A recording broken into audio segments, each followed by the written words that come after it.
Hello dear students, wishing you a good day. We have here a alluring and cute poem about Schoolmaster. Today we are going to discuss about the poem The Village Schoolmaster, written by Oliver Goldsmith. First of all, we discuss about the poet.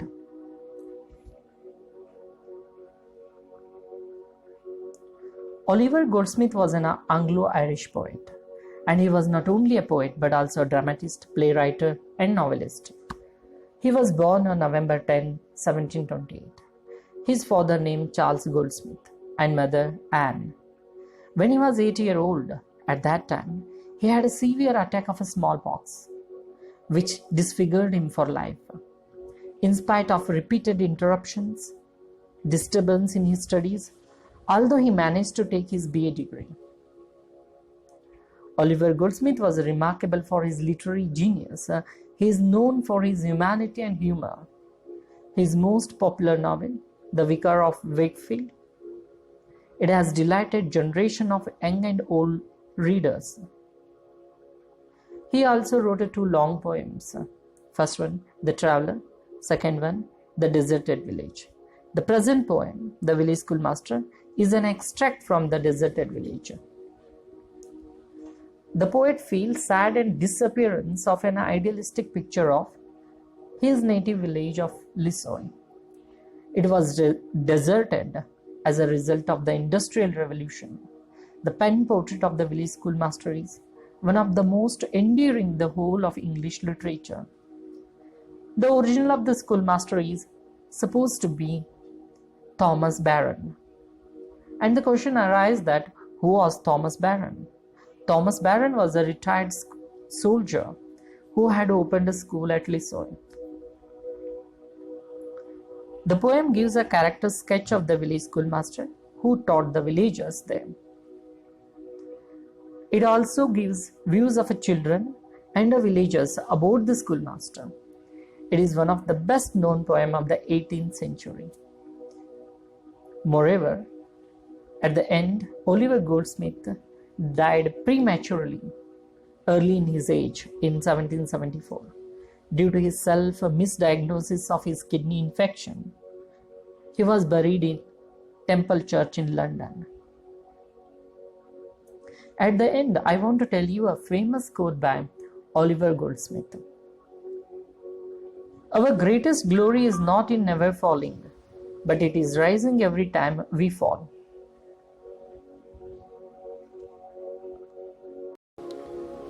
So before we discuss the poem, I will read it. Listen carefully.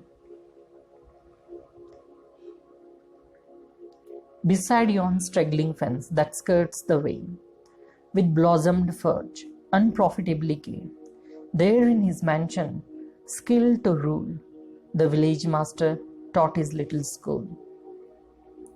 A man severe he was, and stern to view. I knew him well, and every tron knew. Well had the boding tremblers learned to trace the day's disasters in his morning face. Full well they laughed with counterfeited glee at all his jokes, for many a joke had he. Full well the busy whisper circling round conveyed the dismal tidings when he frowned.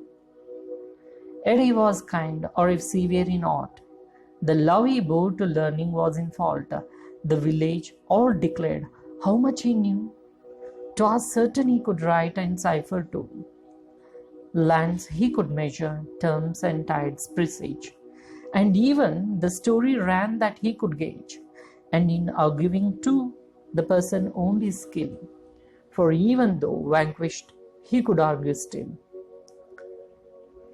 While words of learned length and thundering sound amazed the gazing rustics ranged around, and still they gazed, and still the wonder grew, that one small head could carry all he knew. Let us try to understand the poem. First stanza. Beside yon straggling fence that skirts the way, with blossomed furze, unprofitably gay, there in his mansion, skilled to rule, the village master taught his little school.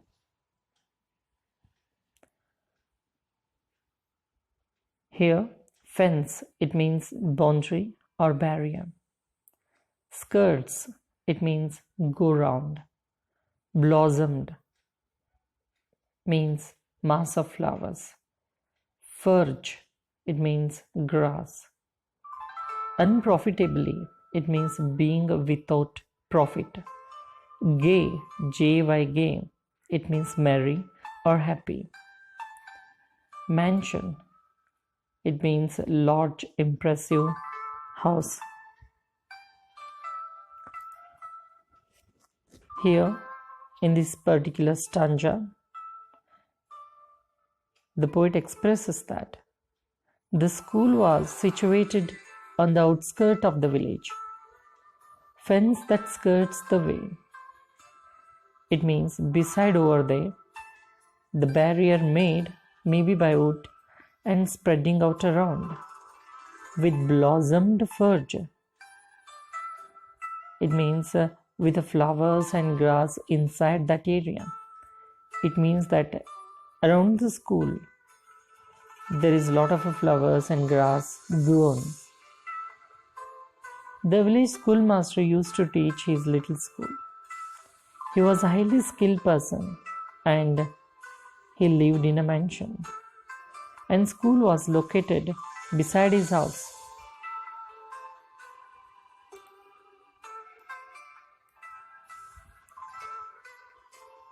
Poet tells in a second line, unprofitably gay.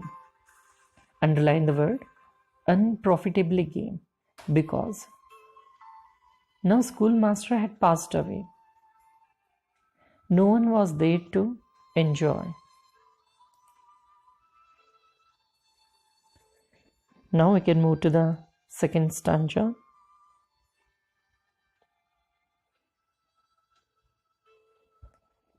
A man severe he was, and stern to view. I knew him well, and every tron knew. Well had the boding tremblers learned to trace the day's disasters in his morning face. Here, severe and stern. These two words means strict, or you can say harsh. Truant, T-R-U-A-N-T, truant. It means one who stay away from a school without permission. Boding, it means predicting, telling the future. Tremulous, shake inviolently. Trace, mark out or finish out. In the last line, there is a one praise is there. Day's disasters, it means misfortune. They have to face that day.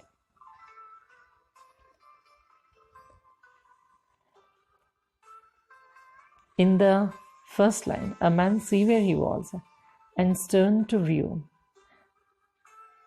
The poet tells about that the master appears to the children that he was strict, and he was strict to look as well. Particularly in the line, I knew him well, and every truant knew. It means the poet knew the schoolmaster, and he tells that even the student who stay away from the school without permission, it means you can say that bunk the class without any reason. That also known by this schoolmaster. The boding tremblers learned to trace. It means the students were afraid of him, and they were sufficiently clever to assess from his face whether it's a good or a bad day. They used to think if his mood is not good, then their days is going to be bad. Now we can move to the next stanza. Full well they laughed with counterfeited glee at all his jokes, for many a joke had he. Full well the busy whisper, circling round, conveyed the dismal tidings when he frowned. Here, counterfeited glee. It means pretending joy. Whisper, it means to speak very softly. Conveyed, it means suggest. Dismal, it means miserable or very bad. Frowned, it means as in a displeasure or a sign of anger. The poet expresses in this particular stanza, the village schoolmaster ran his school very strictly. Full well they laughed with counterfeited glee. In this line, poet expresses that he had many jokes and they were old jokes. The children laughed at his jokes even though the jokes were not so funny or the children could not understand his jokes. Yet they used to laugh at it. Full well the busy whisper, circling round, conveyed the dismal tidings when he frowned. It means if they noticed any sign of anger on his face, they would spread the news throughout the classroom. So the schoolmaster was famous because of his strictness and knowledge. Now we can move to the next stanza. Yet he was kind, or if severe in aught, the love he bore to learning was in fault. The village all declared how much he knew. 'Twas certain he could write and cipher too. Here,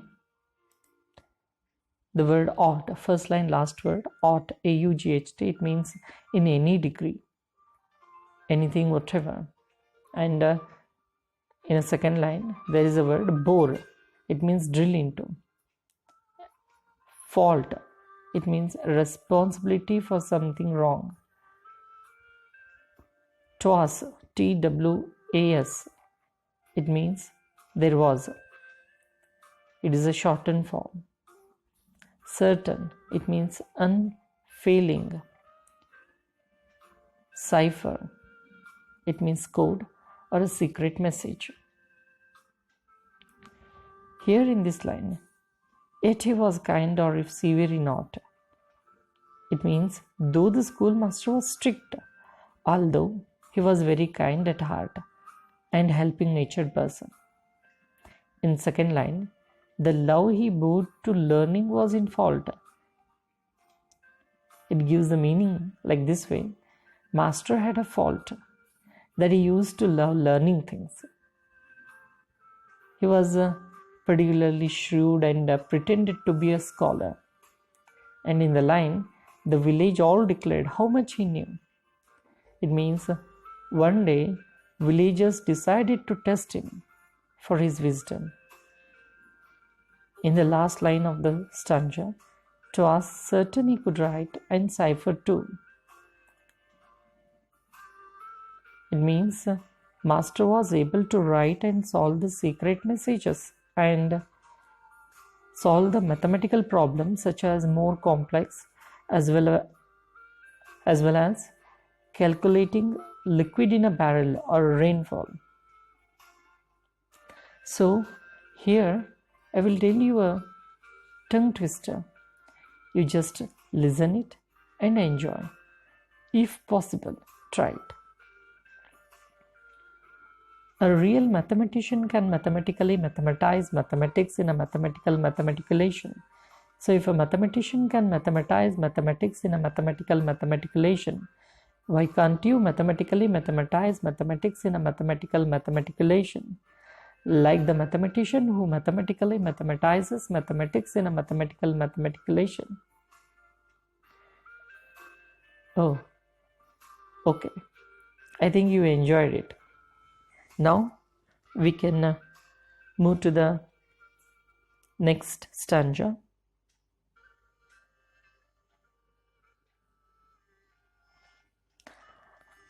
Lands he could measure, terms and tides presage, and even the story ran that he could gauge. In arguing too, the person owned his skill, for even though vanquished, he could argue still. Here, measure, it means size. Presage, it means foretell or telling the future. Gauge, G-A-U-G-E, measure. And vanquished, it means defeat. Specifically in this stanza, poet highlighted the qualities of the schoolmaster. Master had ability to measure, mark the boundaries for the field, and he could predict the weather, find the dates of religious festivals. In the fourth line of this stanza, for even though vanquished, he could argue still. It means he had a skill of arguing. Even when he lost at something, it means talking. He had a skill to fight back. Now we can move to the next stanza. While words of learned length and thundering sound amazed the gazing rustics ranged around, and still they gazed, and still the wonder grew, that one small head could carry all he knew. Here, length, it means size. Thundering, it means producing extraordinary sound. Rustics, it means villagers. In the first line, while words of learned length and thundering sound, that gives the meaning like this way. The way he talked and strength in his voice made villagers get surprised. Villagers started staring at him. They wondered how he can do so many things with a single head. He had the knack of impressing the innocent villagers that he was a great scholar. In the last two lines, and still they gazed, and still the wonder grew, that one small head could carry all he knew. It means village people, they all accepted that he was really knowledgeable person. At the end, we can say that the pen portrait of the village schoolmaster is a humorous and the same time endearing and lovable. The people all accepted that he is a knowledgeable person. Okay. Now we can have a glance over a poem. The schoolmaster was strict. The school was situated on the outskirts of the village. Schoolmaster was severe and disciplinarian. The students were afraid of him, and they were sufficiently clever to assess from his face whether that day would bring any misfortune or not. In spite of his strictness, the schoolmaster was kind. The children laughed at his jokes with pretended joy. If they noticed any sign of anger on his face, then they would spread the news throughout the classroom. His only fault was his excessive love for learning. Schoolmaster could write, work out sums, survey land, forecast the time and tide and measure. He was a master at argument also. He used more words than necessary. When he talked, and the simple village people, they were amazed that such a small head could carry such an enormous hoard of knowledge. Thank you.